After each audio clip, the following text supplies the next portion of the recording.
Режисерот Дамјановски, овде го начекавме пред почетокот на премиерата, првичното издание на представата 12-та Нокинокс против Водици.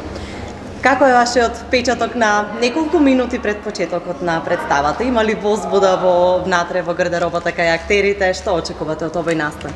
Па сега, ако е за верување, она што јас го наблюдував во овие месеци нешто и 40 проби, и она што го каже актерот Бранко Бенинов кој што учествува во представата, е дека ова е еден од најспокојните и релаксирани процеси во кои што учествувал, можам да кажам и јас, во кои што некако екипата успеа да се обедини, да се уигра околу материјалот и во ниеден момент да не се осети онаја некоја специјална тензија, нели надвор од онаја креативната која што би пречела или би го кочела процесот. За сцената има нормални подготовки, луѓето нормално се возбудени, не би требало сега, нели, секој си иде во свој филм, во своите ритуали и така натаму.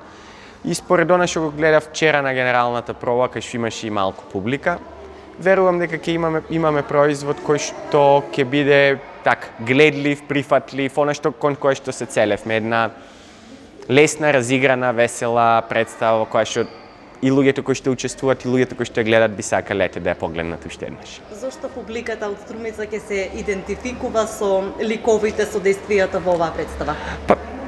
Пред се веројатно затоа што станува збор за една доста добро напишана комедија, во која што карактерите се добро препознатливи, типизирани, нели, и се уште може да бидат препознаени во денешното време, но од друга страна заради еден карневален дух кој што го носи представата и самата драма, затоа што таа е дури и наменски напишана за таа да се изведе во таа вечер спротив Водици, последниот ден од постите, нели, кога она се што е потиснато, да речам, избива на површина, кога слугите стануваат господари, кога има цело време некои, нели, како игри на преправање, на претворање и така натаму.